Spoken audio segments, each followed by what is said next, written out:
Oh, it's that time again. You guys know the music. With former Cubs scouting director Tim Wilken, I'm Mick Gillispie. It's time for the MLB Baseball Scout Podcast. This is episode number 12. He's Tim Wilken. I'm Mick Gillispie. Tim, we got a lot to talk about. I know we normally talk a lot about scouting. Let's talk about the Cubs, though, right now, as people are hanging out with us here on the Cubs Baseball channel, because we are in the stretch run.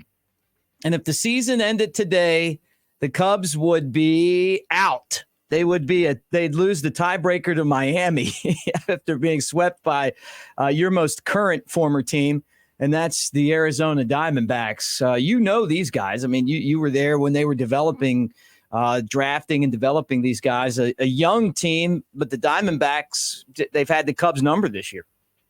They sure have, and there's a lot of youth and exuberance on the club. There's some pretty good everyday players, young guys, rookies like Carroll and Thomas, who I believe is in his second year, and they've got some good players, and they've got Perdomo at short, and it's a very youthful club, but also pretty skillful. Yeah, and they've got some good pitching, and they caught a lot of breaks. I don't think they're that much better or even better than the Cubs. I think those teams are pretty even, but the first time they played at Wrigley, the pitching just matched up their way, and then the Cubs just look tired right now to me. You know, I've said that on a lot of my different shows, but this is a team that, to me, looks like they've pushed very hard with the veteran players, and they look a little tired. You're down the stretch now. And I know these guys have played baseball their entire lives, but when you watched them against the Diamondbacks, did you see fatigue, or what do you think the issue is with the Cubs right now? I don't know if I exactly saw fatigue, but I see some guys' batting averages dwindle a little bit. I also see something in my mind. I'm wondering about the depth factor for the club, and where you can give a guy a game or two off, give him a blow, and he can get some rest. There's really not a lot of time for rest, and there's not a lot of time to play extra guys on the bench, and some of those guys may not match up. I think Arizona's got a fairly decent bench, and I think there's a little difference there where they can give some guys some time off. And, the Diamondbacks bullpen is still a little bit suspect. Mm-hmm. I think the Cubs bullpen is not too shabby at times, but they're really scuffling right now, and they need someone or more than someone to pick up the pace for them to try to get that playoff spot back from the Marlins. Yeah, well, they're back at Wrigley now, so they'll have some games at home against the Pirates and then the Colorado Rockies. And you know how this game is. I mean, all it takes is one win to turn things around and get it going in the right direction. And I'm not writing these guys off. You know, they made deals at the deadline. When I'm looking back, I'm saying, hey, you got to make the playoffs because you gave away some really good players. One of those guys is Nelson Velazquez. Have you seen what he's doing in Kansas City? The guy's he's a really good baseball player, you know, and you got Quas, who's a sidearm reliever who has been okay. He hasn't been terrible, but when I look at what the future for Velazquez looks like, I feel like he's got the potential to really break our hearts in the future because the guy's got power and he was ready for this opportunity. The Cubs just didn't have that opportunity because they already had guys in the big leagues, including Seiya Suzuki. Yeah, with that deal, Velazquez now can play all the time. There's not a lot of pressure there, but you might see the productions, sooner than later, and you're starting to see parts of it right now. So, like I said, it comes back to depth. And, sometimes you don't have to make deals like that if you have the depth. And I just think that there's there's a little bit of a depth problem probably in the staff and their backup players for the everyday guys there with the Cubs. So. When you're in scouting and you're drafting guys, and then someone like him. Now, I mean, I'm not saying he's hitting the cover off the ball, but you know what? He's more than holding his own right now, Velazquez, and I think that the sky is really the limit. I mean, he's up to 13 home runs and 26 runs batted in. But when you're in scouting and then, a trade comes along and you really have a good feeling about someone that you had, brought through the system, how tough is that to kind of watch them go in a deal? Well, you resign yourself to the fact that through the years that I've learned it, and you're going to lose players, especially if you get in a pennant race. And it's not so dissimilar to the Cubs in 2008 or 9, and where we had to make some deals that you're gonna lose some of your depth in your system if you're in a pennant race, and that was one of the ones was where we had to trade Josh Donaldson to Oakland. I was thinking that's got to be the toughest one of all time for you, right? I mean, you're talking about an MVP. Yeah, you're talking about an MVP. I mean, you just resign yourself to, hey, we've got to get better players in the draft, guys that can get there somewhat quick and be somewhat productive. I mean, we also had DJ LeMahieu, who we traded to the Rockies, and for a bag of balls and an old washing machine. Yeah. that was the worst trade I've ever seen. Yeah, so I mean, you resign yourself to the fact you're going to lose some of those good players. I mean, yeah, over with the Blue Jays, and we get in a pennant race, and we pick up Steve Traxel and Esteban Loaiza. And one of the guys we deal him is Michael Young. So, former Smokey. Yeah, so. Hit machine. He's Michael Young really underrated when it comes to, looking back and saying, hey, this guy was good. But I'll tell you what, he was a damn good player, Michael Young. Yes, he was. They retired his number here about 3-4 years ago. And I think there's about a 5-year stretch where he was matching Ichiro for hits per year. Yeah. That's right. And he won a Gold Glove at shortstop. He was a very good baseball player, one of my favorites.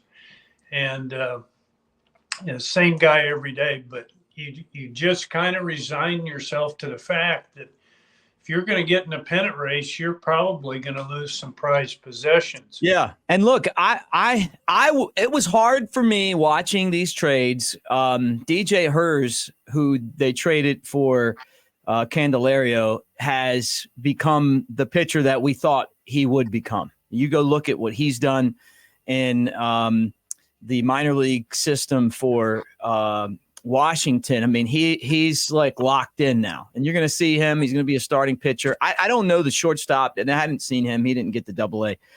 But if you make the playoffs, then I think it's worth it. I think because if any experience, and I heard Theo Epstein say this, and he's 110% right, any experience that you have in the playoffs is going to help a young team down the line, right? And I'm not saying that this Cubs team is totally young. I mean, there's guys with World Series rings, Dansby Swanson, Cody Bellinger, Yan Gomes, Kyle Hendricks. But the rest of that group going through it, making it, fighting through the fatigue that they're dealing with right now, you hate to see a trade like that. I mean, look, let's talk about the trade that happened at the deadline that the Cubs don't win the World Series without. They give up Gleyber Torres and Billy McKinney and some other guys.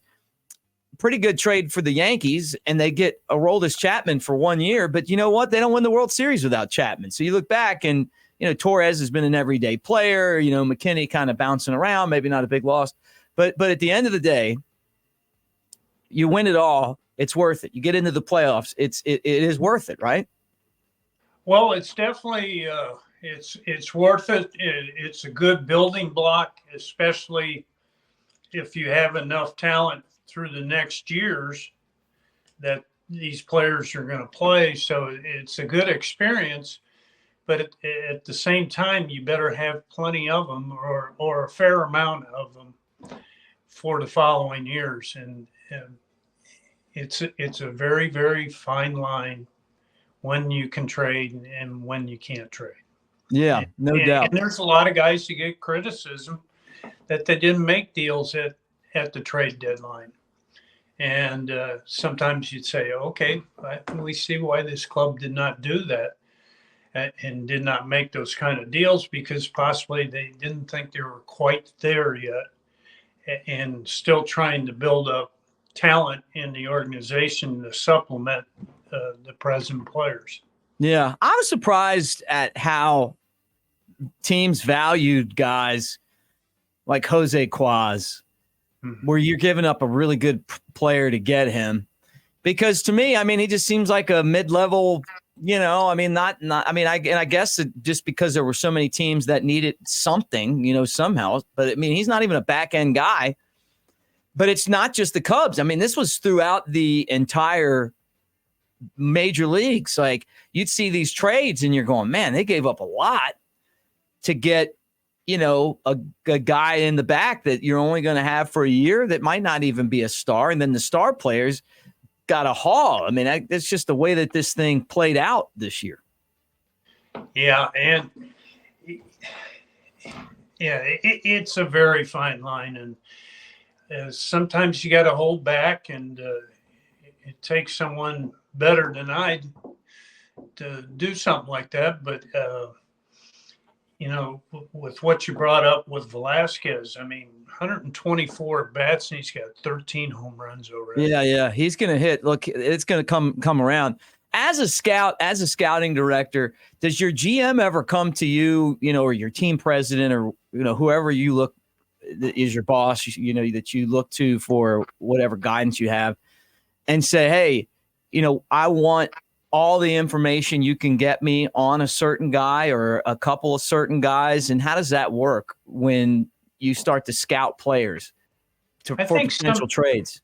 Some GMs aren't, some of them are close to the vest, so they don't want too many entities inside their own organization knowing that. They just want them to go out and scout and not have to worry about it. But others, I've had a few GMs come up to me and say, hey, we're thinking about doing this.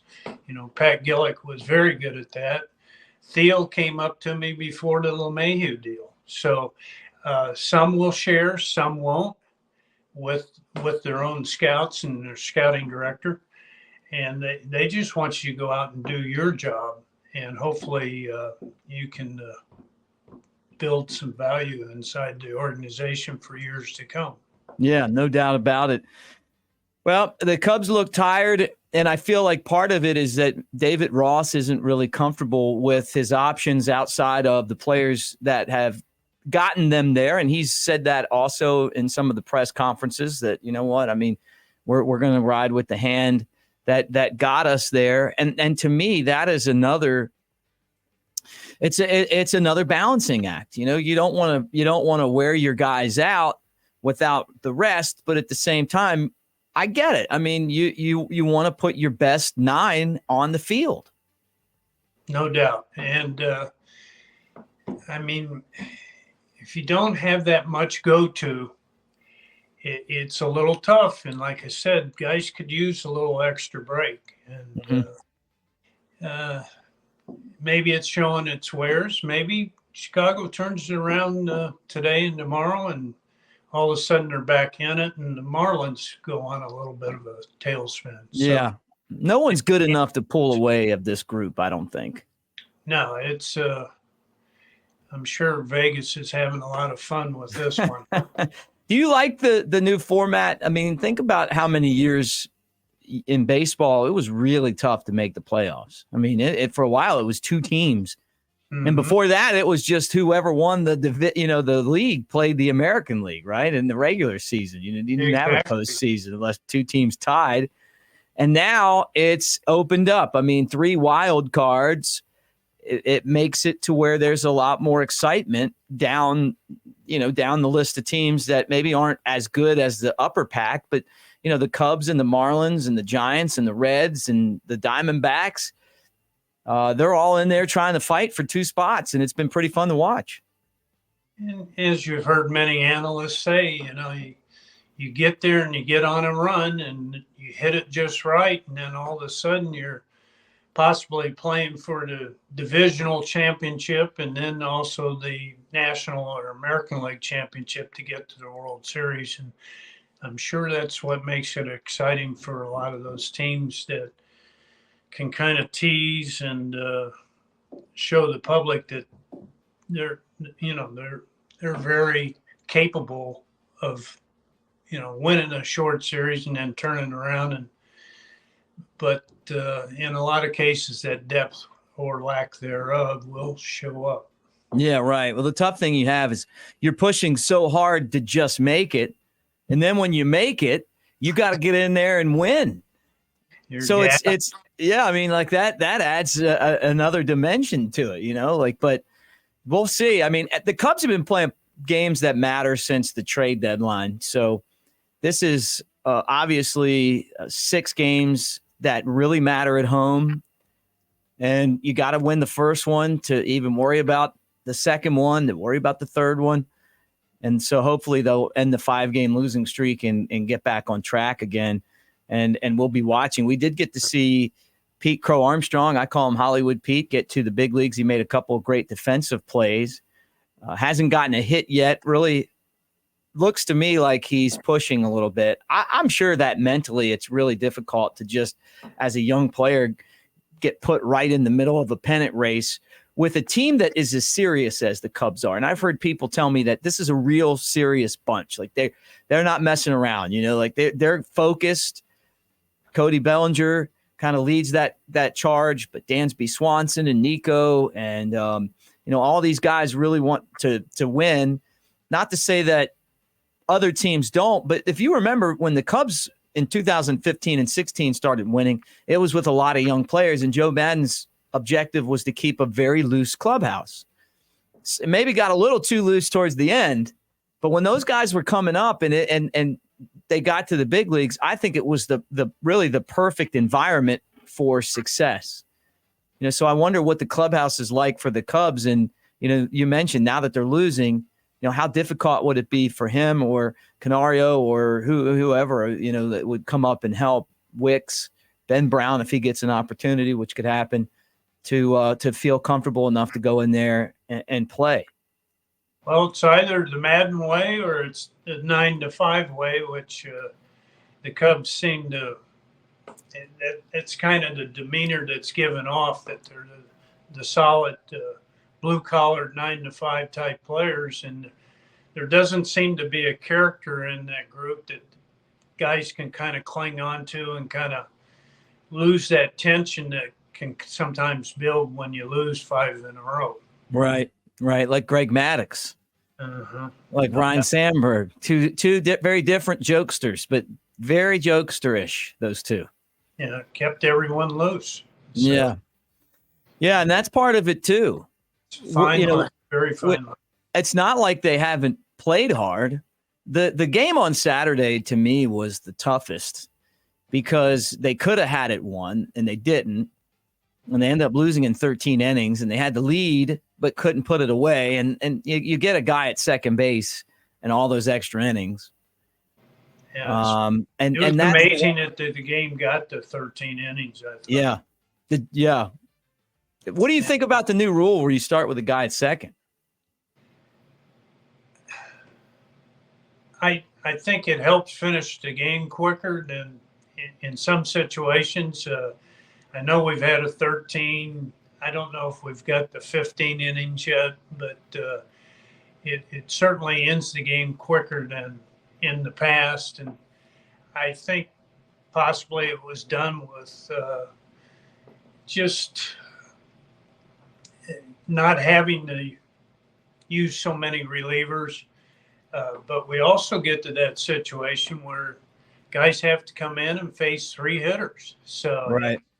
it's changed the scenario for extra inning games, I think, big time.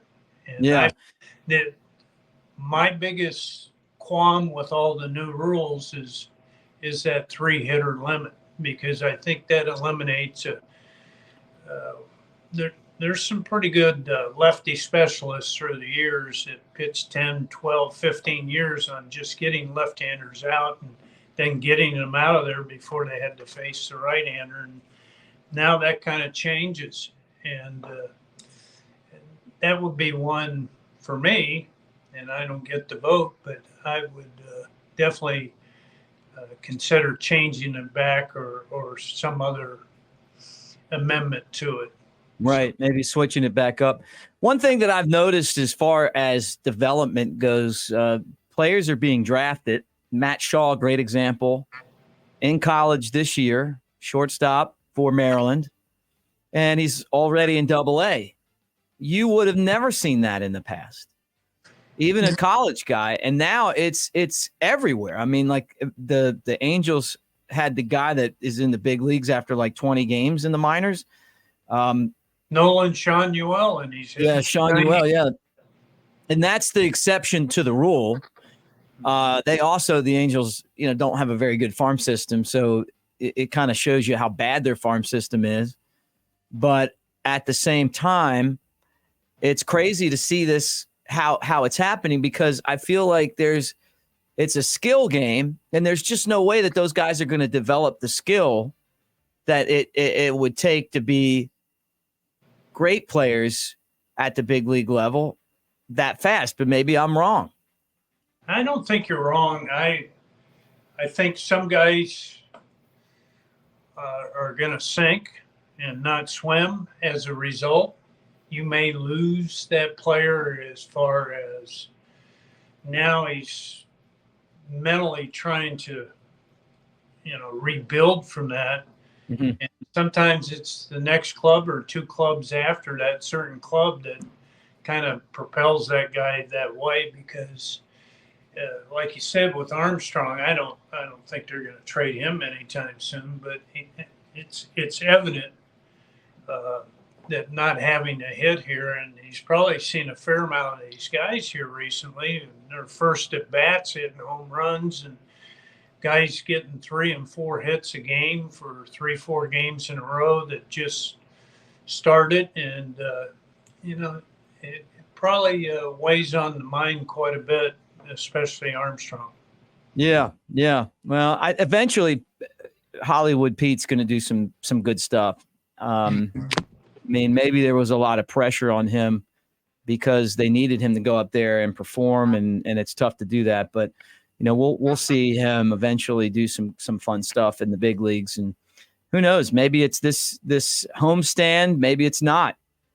The Cubs need to definitely get Candelario back in the lineup, and Adbert Alzolay, their closer's been out, and then Fulmer back on the IL, and so they've just got some guys that it's a long season really when it comes to just all these games. They've talked about playing more games in places like next year. They're coming to Alabama. They're going to play that one game at Rickwood Field, the game that they played in Iowa in the Corn last year, the Field of Dreams game. And that they've played in England and some other places, Mexico, I think. And there's been some talk that Major League Baseball may shorten the season back to 154 games from 163. And in doing so, play more games outside of the country. I think that is a great idea. What do you think? I'm more of a traditionalist. I like the 162, but they're playing all over the place. I've heard rumors of Dubai. Dubai's about to have their own league, Tim. Yes, I know. John McLaren's going to be one of the managers. Are you going to go scout there? Are you going to help them scout? And not to my knowledge. They big money though. They might pay you. I heard they got a lot of money in that league, and if they need a broadcaster, there you are. I'm with you. We'll team up. Yeah, it's like the AFL, NFL of years ago. Yeah, we'll go over there. But yeah, so yeah, Dubai would be a good place, and I get it. Look, traditionally 162 games, but it used to be 154 when the Babe played. It just feels like this season is never ending, and now that you don't, it doesn't feel the same to me now that we don't have, you know, it's you play all the teams. There's no American or National League, even though there's really not. I mean, you just play whoever. I wouldn't be surprised if we wake up one day and they've decided that they're going to regionalize the leagues instead of having American and National League, like the Cubs and the White Sox would be in the same league, the Mets and the Yankees. Could you see that coming?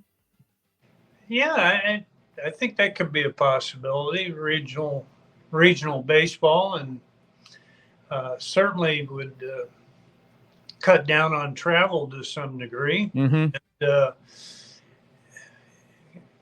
sounds interesting to me. I'd be more than willing to go for that in the 162 than 154. I mean, you're going to send all these record followers into a tizzy because they're not going to know what to do, you know, with the numbers on that. So it's, I know, I'm good with 162 though. Well, Tim, you got 2 weeks left in the postseason. Atlanta wrapped up another division. The Dodgers, the Orioles are in the playoffs. They had some exciting wins.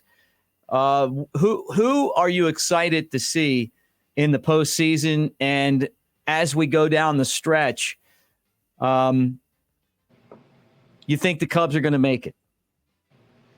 Boy. I think we'll know if the Cubs are going to make it here in the next 2-3 games. And if they can't win at least 2 and maybe all 3 of those, I would be a little bit worried. Otherwise, the team I would love to see the most get in and see what they could do would probably be Seattle. And I know they've been in a little bit of a decline, but their pitching staff seems to set up better than most. Mm-hmm. And, you know, they don't score the runs like other teams, but if they can score just enough and with their starters, I mean, Gilbert did not have a good day yesterday, Logan Gilbert, but I like their starting staff. Bullpen's not too shabby. I think they could be really tough in a short series, especially the starters they run out there between Castillo, Gilbert, and the rest of the crew. Yep, I'm with you. It's going to be it's going to be a fight to the end to see what happens, and you know, we'll be following that as well. What you been doing down in Dunedin? Well, it's the weather's been pretty good here. I mean, hot, but typical for this time of the year. It's been fun watching a lot of Little League baseball and my grandson play. So it's been pretty consistent every day here. So we've had a little bit of a drought for the summertime, and we do need some rain. Yeah, I hear that. Well, Tim, let's do it again soon. This was episode 12. I'm not going to ask you for your scouting tip today. I'm going to save that for our next show. But I got to congratulate you for great internet. This was the best internet and sound we've ever gotten from you on the show. It's unbelievable. Yeah, maybe I'm going to have to come over here to do that. You're not at home. just get a better connection, I guess. Yeah, that's what it all comes down to.